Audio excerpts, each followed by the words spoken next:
passing, the foundation to success has been released into the atmosphere. We're moving at 24 billion miles per second. You know, thought does that on an internet highway that really is very slow for someone thinking that fast. Glad you all can join us. We have a beautiful show for you today. The good brother AC Green, radio personality extraordinaire. And I want you all to hear this brother as we have a fireside chat right before you. But without further ado.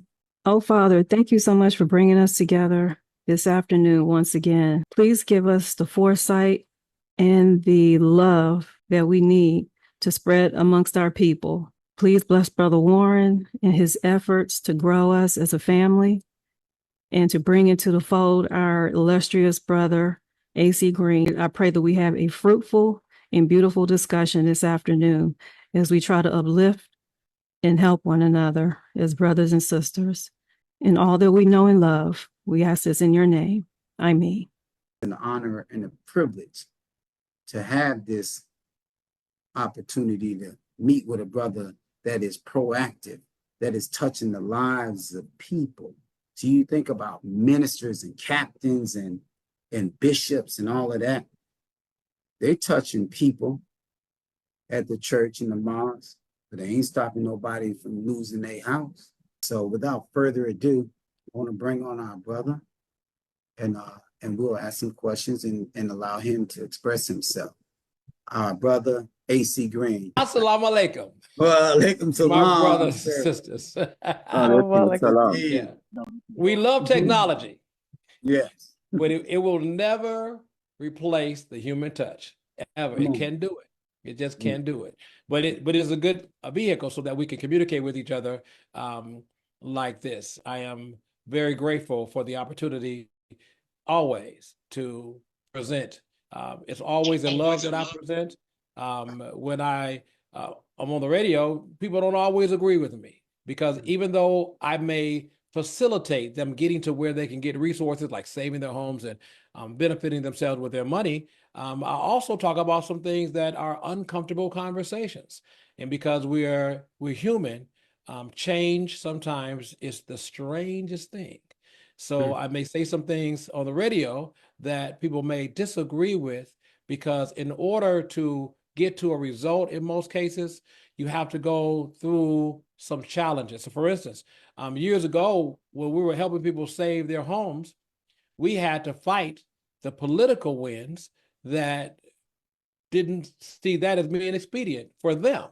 Because if you know how it works, politics is fueled by money. You have to have it. They have to have it to do what they're doing. Right. And the banks are a big part of how they get their money. Wall Street is a big part of how politicians get their money. So we were being threatened many, many times with being put off the air because they were attacking our sponsors simply because we were helping people to save their homes. Something the political class should have been working on all the time. But progress is not necessarily something that they're interested in. They're interested in progress where it concerns them and their pursuits. That's why we have to make sure that we're interested in working together to progress in our own communities. And in order to do that, it starts with your home. That's why the book, My 4-Year Term, it matters more what happens in our houses than what happens in the White House. The political figures do not want you to save your home. When he's trying to save your home, instead of horsey backing on him and saying, damn, man, that's a great thing. How'd you come up with that? That's awesome. Let me gaslight you a bit here and blow you up even more so because we're billionaires. Come on. Why don't we help you stop these people from going to foreclosure so we don't make any money? How'd you like that, Mr. AC Green? Let's go ahead and take food out of my children's mouth. Why don't you, AC Green? Go ahead and do it. So this is what he's talking about with the banks, because this is exactly what they want. They want you to be train smoking down there, foreclosures every day, 5 days a week. Go ahead, move around. I've been to them all. And that's what they want. So he becomes an enemy to capitalism. He's the Black Robin Hood in the hood. Hmm. You see what I'm saying? So you know what they did with Robin Hood. They walked him down. But I want to show you all this book cover because it's epic and it's going to speak volumes. Here it is right here. My 4-year term. It matters more what happens in your house, talking to all of you who are looking, than what happens in the White House, which we spending a whole lot of time over there wondering who gonna be what, as if it's gonna really make a difference in your personal little life, to the detriment of our own homes and detriment of our own, stability. And we just were talking about the pre-foreclosure. But brother AC Green, why don't you give them your your motives, what made you do this, and why it is very significant that they do this? Give them a little bit of that.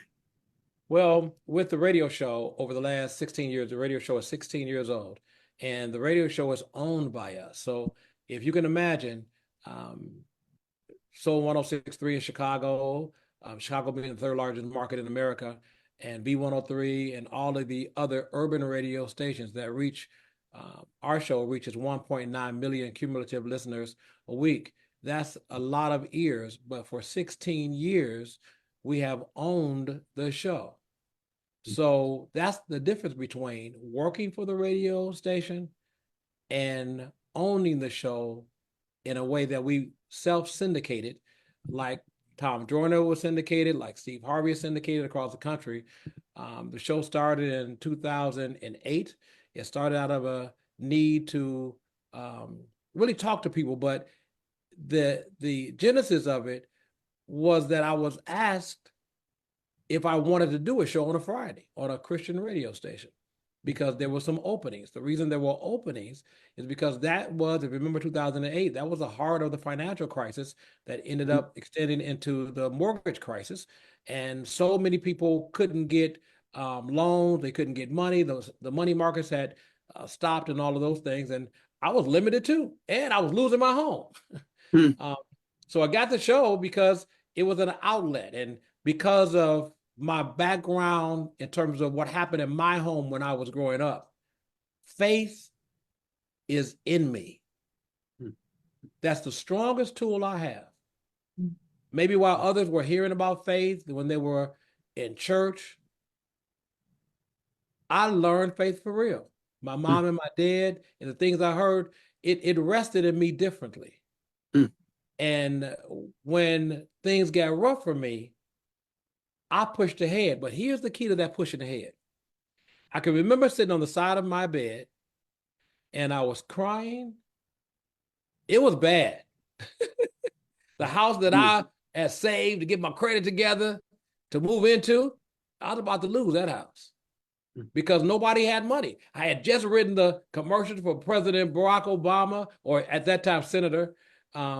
Yes, We Can. I wrote the jingle for Yes, We Can, all that. I had done the commercial for Mayor Daley and all that. Took all that money and my credit and went and bought a nice, beautiful home. And then the money market stopped 2008. You all remember that? You couldn't get a loan anyway. Nobody was loaning you the money for nothing. And I was in trouble, sitting on the side of my bed, listening to Tremaine Hawkins, as a matter of fact. I can remember. It was a song that was written and produced by the Brooklyn Tabernacle Choir. I never lost my hope is what I was listening to. Come on now. And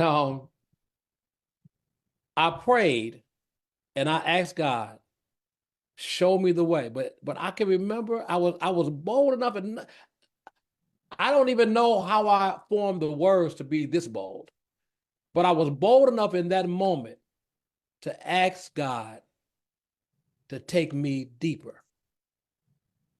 I remember saying that. Within a couple of days, I got a call from the radio station, many of these stations I visited because I brought commercials to the stations. Right. Jingles I wrote or something I wrote for the stations. And one of the account executives at the station called me and asked me, did I know anybody that wanted to do a show? It was a brokerage show. That means you had to pay for it. A brokerage show at a certain time. And I said, no, I can't think of anybody. I called her back. It wasn't even 30 minutes. And I said, so how much does this cost? And it was 16 years ago, it was $81 for a 30-minute show on a Christian station. Today, that's $300 and something dollars is what they charge for that 30-minute show. So I didn't have $81 that I could freely have. So I had to take it from something else to do that. It was bad during that time. Now, maybe you need to go back in your mind back to that time to remember how bad that time was. Oh, yes. Oh, yes. That was the closest I think we as a society had ever been to the Depression of 1929. The money markets were shut down. That means no money was moving at all. So businesses were failing. All of that was going on. So I went and took $81 down there. I signed a contract and I got a 30-minute radio show. And it was from that 30-minute radio show while I was losing my home that I went and saw relief in Lombard, Illinois, from a commercial I saw, not about mortgages, but I thought it was about business. I landed in a law firm. That law firm ended up helping me to modify my mortgage. And the next week, they listened to my show and called me and asked me to come to their office. And they became the sponsor. They said, we have radio shows ourselves, but we love the way that you are able to communicate with people. And I had never been on radio. I got other people on radio. I brought Mayor Daley to the studio. I brought Barack Obama to the studio. I wasn't in the studio. And I watched that, learned that, perfected that. And I thought about the prayer on the side of my bed. God had taken me from that prayer through faith and placed me in a position where I can, like the phoenix, I can rise out of this. And at that moment, when the sponsor came over, they came over and I moved to 106.3. So I was on 2 stations. Within 60 days of that day, we were on air in Las Vegas, in Atlanta, in Indianapolis, in Chicago, and now we're on every urban platform in the 3rd largest market in America, which is Chicago. So from that prayer, and then for years working with churches and pastors and music ministry and evangelism, taking that from those venues to talking to people all across the city. And what came to my mind? Ephesians 3:20. Now unto him who was able to do exceeding abundantly above all you can ask or think, according to the power that worketh in us. And the radio show was named The Power That Worketh Radio Show. What I'm teaching from that day to this day is that we have the power. All we have to do is work it. We have the power. God has all power, but we have all power because of our relationship. Come on now. It is nothing that we can't do. So I don't see myself as someone who just helps people with their mortgages. I don't see myself as someone who helps people with their businesses or with financial matters. I see myself as someone who God has chosen to have the rough and tumble task, because at first it was easy. But when God elevated it to talk about issues that were going to be uncomfortable, the boldness came, and that's by faith too. So when we talk about politics on the radio now, I'm very clear about how we should be seeing these things. I don't go along just to get along. Had God not positioned me on that radio show, I would have been dancing the dance of the radio station. But God positioned me and gave me the resources to fund over $500,000 a month. You don't just come to radio like I do. It costs you money. So to be paying radio stations $300,000 and $400,000 a month for 16 years, if you see me moving around now, it's because if I was standing on my feet, I'd probably be dancing. That's how deep that is. Praise to do be it for to Allah. 16 Yes, years. sir. 16 years. It reminds me, if you don't mind me saying this, It reminds me, I don't know if you remember Maxine Walker. Yes, yes. But Sister Maxine, her son has the restaurants Ooh Wee. Ooh Wee all over the city. See, Ooh Wee, that's Mark. That's Maxine's son. And one day Maxine called me to her home. She knew I wrote a song. And she heard the song. And she called me to her home. And when I got there, Minister Louis Farrakhan was there. Wow. And she introduced me, although I had met him years ago. But it was, he didn't remember that. I was kid, I was child. And she played for him my song. And he asked me to come to the men's only meeting at Dorothy Tillman's, I call it her place. She's been knowing me since I was a baby. Yes. And her children at the on 47th and King Drive. And I went there to the men's only meeting, here in Washington, and he called me to the stage, out of the audience, to the front. And the song I wrote, he celebrated it because we were on our way to the 10th anniversary of the Million Man March. Come on. The name of the song was called One in a Million. And the final call rolled it up and all that. And I mentioned that, you all, because most of the blessings that have come my way without me designing it at all. I had nothing to do with the design. I had everything to do with the obedience. That's right. Oof. I had nothing to do with the design. The design wasn't. Come on, man. That's why it's hard for me to take credit for things. If you ever wonder why I'll go through the streets and I when I say shrink, I don't mean in a negative way, but I don't like people to treat me like a celebrity because I don't want to be counted amongst them. I've been saying that for years. I used to watch my father when he would preach a sermon, and then the members would come up to him to shake his hand. And I saw as a child, he would only say, "Pray for me." He wouldn't soak it in like he was ready to get the big head. And I'm the same way right now. So I get satisfaction out of seeing people elevate. As a matter of fact, if I am not a part of your elevation, I'm really not thinking that I'm doing anything. Because if I'm positioned rightly, it should be a difference in you too. That's right. Come on, it shouldn't just be me. I shouldn't just get rich and you get poor. That's my problem with the current day politics, and how, because we have lost our first love, because we have lost our connection to God, because we have lost our way, we replace what's true and real with platitudes and symbolism and falsities. We literally will somehow take a political candidate that we have never met, that in reality we don't even agree with wholly. Come on now. And we will self-medicate on that instead of going and filling that void with something that's real. Come on, man. Teeth. And so they know that. They've watched us, they've watched the design. And so what they do now is they know we self-medicate on all this symbolism. Yes. And they feed it to you just like that. They feed it to you. They just feed it to you.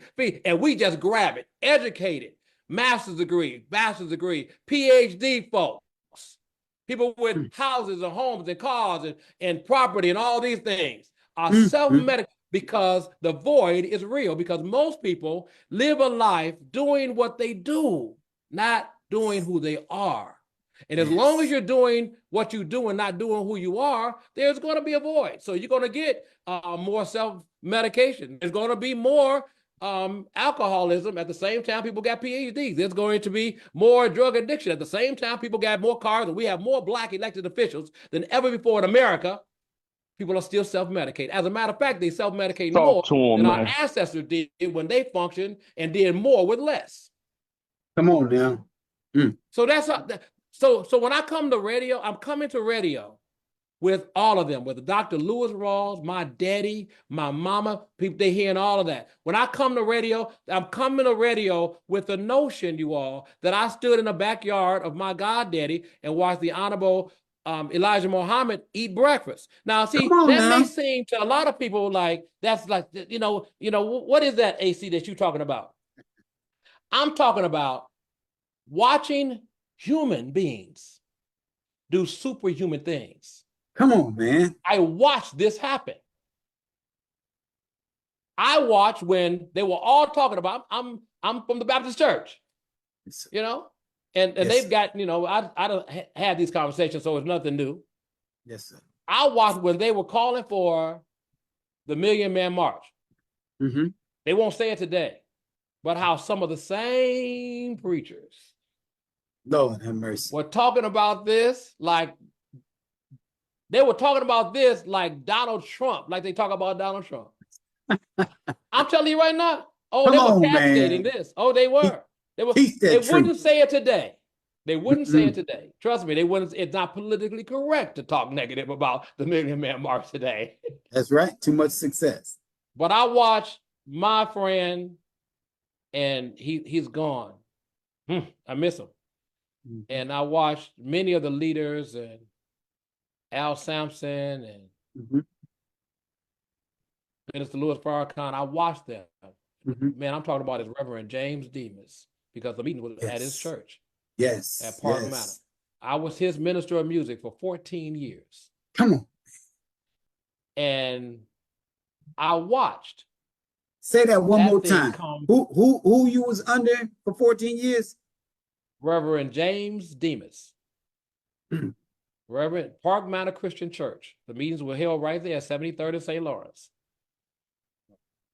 And I watched them almost put him out of that church because he was bold enough to say yes to a vision. So when I come to radio, what the audience does not know is I'm coming with all of these men and women in my head. I met Dr. Dorothy Height with Minister Farrakhan at the National Club in Washington, D.C. That's not when I met her. If it wasn't me just saying yes and not just going along to get along. So sometime on the radio, when I say, listen, you all, I voted Democrat all my life. I said, but today, I'm not with any party. That's right. I'm not with a party. Are you kidding me? See, once you get to really understand who you are, you can't understand who you are until you're willing to be alone with yourself and God and willing to sacrifice yourself.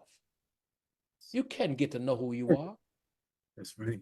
You wonder why this can't happen for you, why this can't happen for you, why that didn't happen for you. There's some things that are only going to come through prayer and fasting. Soldier. It's never going to happen any other way. And you trying to find the answer. I get it. That's why I'm so grateful for my mother and father, because they taught me that. They taught me that. We're trying to figure this out. We're trying to figure this out. Listen, if all the choices were easy, what would be the need for discernment? Come on, man. There are some choices that are so hard. It's got to be the power of God to give you the wisdom to understand that. Other than that, you're not going to understand it. It's not going to make any sense. So sometimes, you know, when you grow up in church, you go to Sunday school and you hear the Bible stories, you may want to or tend to romanticize them. Come on. Instead of looking at those stories in context and doing some observation and some interpretation. And so you can understand the application to this. You just go and romanticize it. When in fact, some of the most nefarious characters based on their stories in the Bible end up being men, women after God's own heart. How do you understand all of this? How do you parse this out? How do you do any of this without a keen sense of discernment? How do you do that? How do you function like that? So if I can pivot here, for me, I'm clearest when I'm fasted. Talk to him, soldier. Mm, mm, mm. And I lost 60 pounds over the last 4 years. And the key to that was fasting. I tried everything. I do work out, I do all those things, but I did that before. But the key thing that is different is being able to clean your body and cleanse your body. And if you cleanse your body, you're going to cleanse your mind. And your mind and your blood has to function. You know, and if I'm rambling, excuse me. No, you're not. But it makes me think of some other thing. When I used to take my goddaddy, Dr. Rolf, I used to take him to Soul Vegetarian. When I was younger, and he would go get the soup and get the bread, get the cornbread. I was laughing because he didn't drive himself, so I would drive him a lot, and I would go over there. And it's just how God positioned my life. He's gone. But I probably eat like that 90% of the time. Beautiful. I didn't then, I do now. Beautiful. And if it were not for Dr. Lewis Rawls, I would never have met the Honorable Minister, Honorable Elijah Muhammad. I would never met him. I met him because of the house on 47th and Woodlawn. I would never have met him. And I would never have gotten the book that was on Dr. Rawls' shelf, Eat to Live. I would never have gotten that book. I would have never seen the book. Oh, it was on Dr. Rawls' shelf. And then because God sees all these things, the things in the past, of course, what we're doing now, and then what's going to happen in the future. I'm connected to you all through Mark. I had no idea. And when she told me who I would be talking to and what your platform was, she could not have known. She could not have known that the best way for me to talk about or enter, this is my first interview with this book. Oh, mercy. Come on. And she could not have known that my whole journey with regards to what we have done with helping people with the radio show and everything else is really a homage to great people. Because when you hear me on the radio, when you hear me now, you're hearing all of those people talk through me. Lord have mercy. All of those people. Because I think about all those people. The thing I like about Dr. Lewis Rawls, he was unafraid and he was bold. The thing I like about the Honorable Elijah Muhammad, he was bold. That's right. Minister Louis Farrakhan, bold. That's right. And I don't mean to discriminate, but if there is a seed of discrimination in me, it is for people who refuse to act on their boldness. Come on now. Because we're not going to accomplish, especially in these days, if we're not bold. And what gives us that understanding, that keen understanding of who we are, for me, it is knowing my limit. And I'm telling you right now, and I know some of you probably are better at it than me, and I have to get as good at it as you are. But when I go a certain amount of time without ingesting food, I see my mortality and I see my humanity face to face. Come on, man. And it's right then who you get to know who you are. Come on, man. If you're always comfortable, you're not growing, because nothing grows in comfort. Nothing. Come on, man. When you're in your third day, around your third day, really way before the third day of fasting, within the first day, your body's going to go through autophagy, and you're going to not only regenerate in so many ways, mentally and spiritually, but biologically, you're going to regenerate. There's so much teaching in that Eat to Live book. My Lord. People thinking they understanding this now with the new science and the Dr. Sebi. I love Dr. Sebi, and they're thinking they just learned this is not new. Not new. It's not new. So the whole thing is you have to cleanse this vessel. You have to cleanse this vessel. But while you're cleansing it, It's going to give you strength, and it's going to give you life. Listen, it's no small thing if you're thinking about, well, stem cells is a big deal, man. They're injecting stem cells in the folks, whatever. Well, what if you already had the capacity to grow your own stem cells? If you gave your body the chance to do it. Fasting does that. Come on, man. You can grow yourself. You can cleanse your cells. And the thing about it is, when I go to the radio and I talk about things like this and eating, the greatest challenge to people, they want to do it. Everybody wants to get to the finish line, but nobody wants to go through the struggle. That's right. Nobody wants to go through the discomfort. So what emboldens me, I know I am a teacher in my spirit. What emboldens me is the fact that I know that God has given me the capacity to communicate an idea and to change the mindsets. And I want to do that. We have been brainwashed to believe some of the craziest things ever. We have been programmed against ourselves. That's right. God has given me a platform and enough airtime to be able to send another message. That we have the power to achieve whatever we want to achieve. We just have to work that power. Beautiful, beautiful, beautiful. I just got a text from Marsha. She said, we got 10 minutes. I said, oh, Marsha. Well, I want to say this to you, brother, on all that you said, which was a wealth. What I saw in God pouring through you and laying it all out, hindsight is 20/20. I saw the ingredients in the bowl that God, the Bible says, and guide thee to the right path.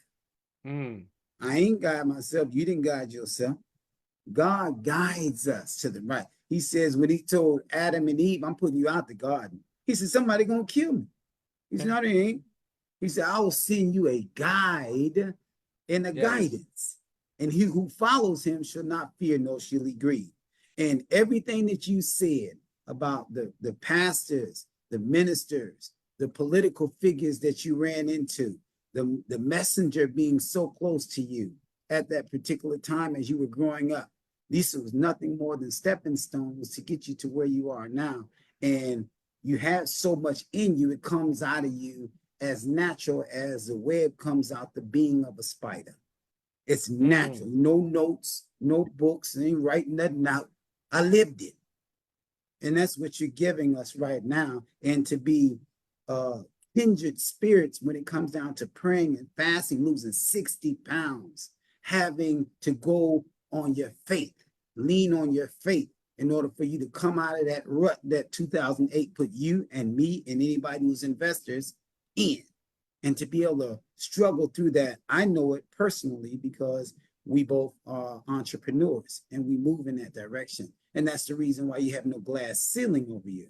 God has been your ceiling, and he's been giving you the increase.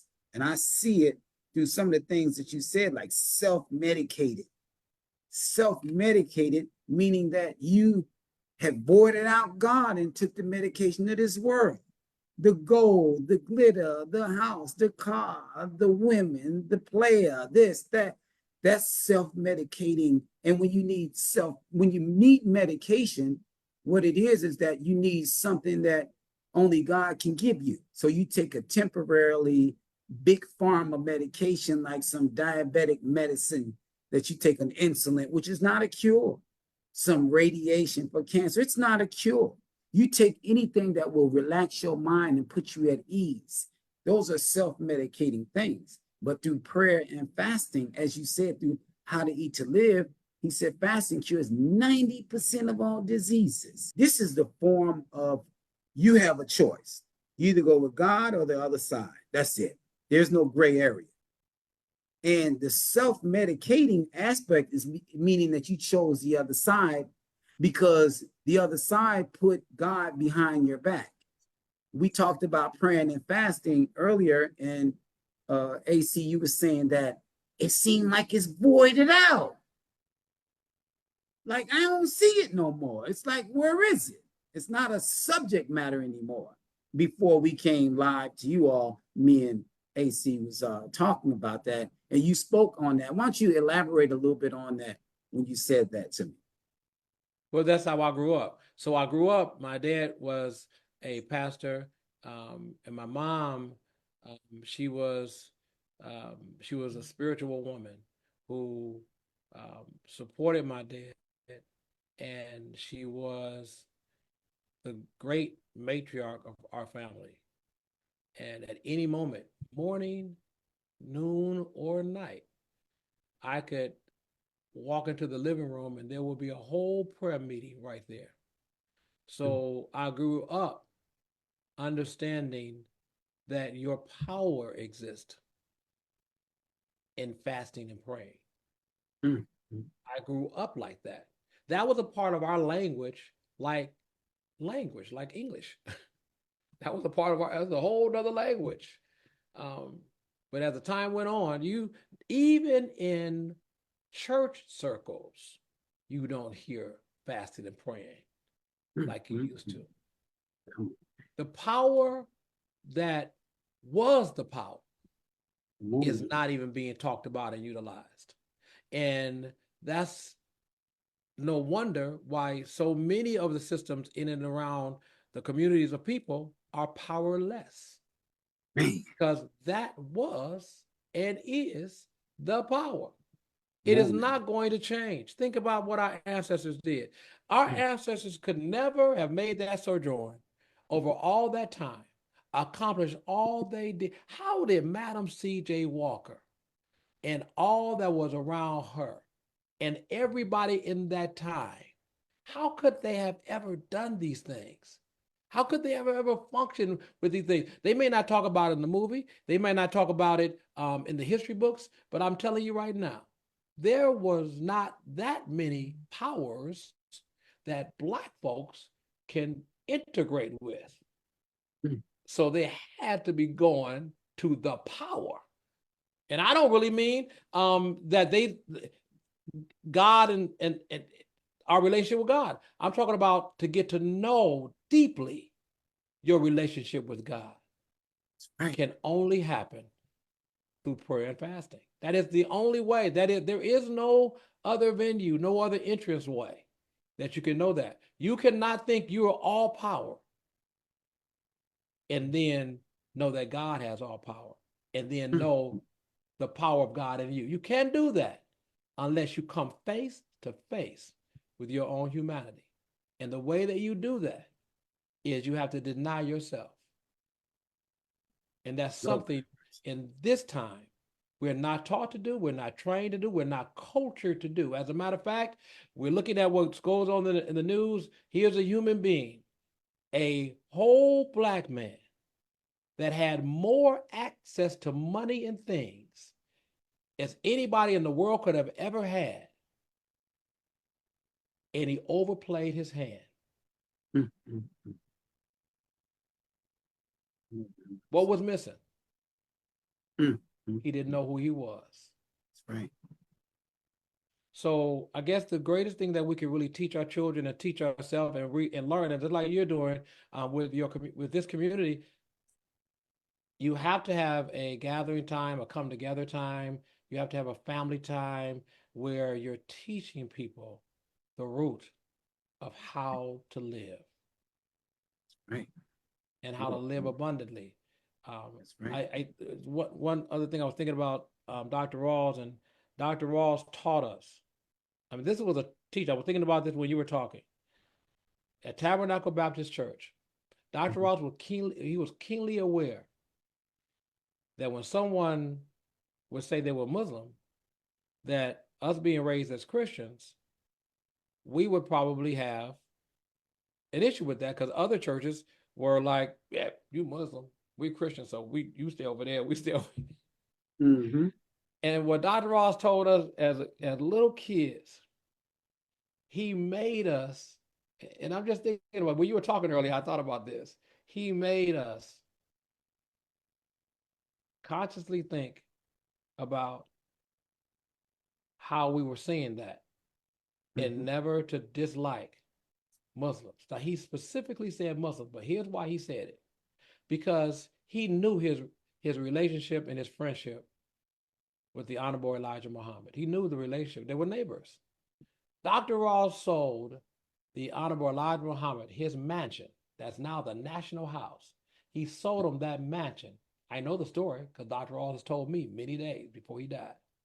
He sold that mansion to the Honorable Elijah Muhammad for $300,000 in a brown paper bag. That's right. That's how over the fence. That's right. And so he told me and my brothers and sisters not to ever dislike them because he had a relationship with them. He never wanted us to. So a great part of my liberation, if you listen to the radio show real close, that I don't fall into the category of people that have the isms and the schisms. Because I was taught to learn people and know people for yourself. So I don't like it when anybody tells me who not to like. Come on now. I can figure out how to not to like them on my own. I don't need you to tell me how not to like somebody. And I many Sundays, we would clean up the church because that particular Sunday in Tabernacle, which was 2,300 seats, that particular Sunday, it was going to be Savior's Day. Savior's Day used to be a Tabernacle. Come on now. 41st, it was the largest auditorium on the South Side at one time. Yes, sir. And I learned that, and just I feel honored. I feel honored by God first, because Marsha couldn't have known this. Nobody could. I feel honored that anytime I'm able to talk about, this is my upbringing. It's really my upbringing. It's my upbringing in ways that a lot of people don't know, because Dr. Ross taught us well. He taught us right, and he taught us well. And then let me add to that, Reverend Clay Evans, who was my other goddaddy, who grew up in Tabernacle. Dr. Ross was his pastor. And I can remember years later when Reverend Evans did the African American Religious Connection, the preacher of the day was Minister Louis Farrakhan. I'll never forget that. I don't know if you all remember that, but he was preaching at Fellowship. And Reverend Evans got to the pulpit, and he said, when he finished preaching, he told the ministers, there were nothing but ministers. He told them the very same thing. He said, we need to see our commonness together as opposed to seeing our differences. Right. I've not, and then I heard another pastor when I traveled with Minister Louis Farrakhan to Washington. I cannot think of this gentleman's name, pastor. 3 pastors I know of in my lifetime that I watched do those things. And the difference that we have as people is that we don't know the power of each other. And where I could have stayed ignorant as a child, now I'm not ignorant, so I can really appreciate that. And this community that you have, I appreciate it, you all. And it needs to go bigger than just the community we know, your community. It needs to be where others are understanding too the hidden gem, right? Fasting and praying, because it is the truth. Beautiful, Brother AC. And the prayer and fasting family, just for all those who are listening, it is a well for all religious backgrounds. You have Christians over here, Sister Dion, Sister Sandra, Sister Cheryl. It's dozens of them. It's Muslims, it's non-denominational, it's all kinds of people. And that's why I came up with prayer and fasting during the COVID-19 back in 2020. I'd already started my journey on fasting 2019, October 24th. And it billowed into the COVID-19, and we didn't have nothing. We were sheltering in place. And then it gave birth on July of 2020. And from that time on, we've been out. I'm headed to Africa, and all of us are headed to Africa on November 3rd to the 25th. We did so much work in Africa that now they're gonna crown me as a chief over 2 villages, and they're doing a 3-day ceremony. We got to go down there. I guess I got to get my African attire together. They've already set the itinerary. They have security for us coming in. All of this came from the faith, prayer, and fasting. And I didn't know, I had no idea. We got the information a couple months ago that you've been invited to become a chief over 2 villages in Ghana, Africa. And we have the security to pick you up and all your delegation. We have the 20 rooms in the hotels and everything set up. And this is what we're doing November. And it all happened because we went inside the temple. We went our 4-year term in our own house. And the house of God is the house that's in the house that we own. And that's why he said, have you not learned that you are God's temple and God resides in you?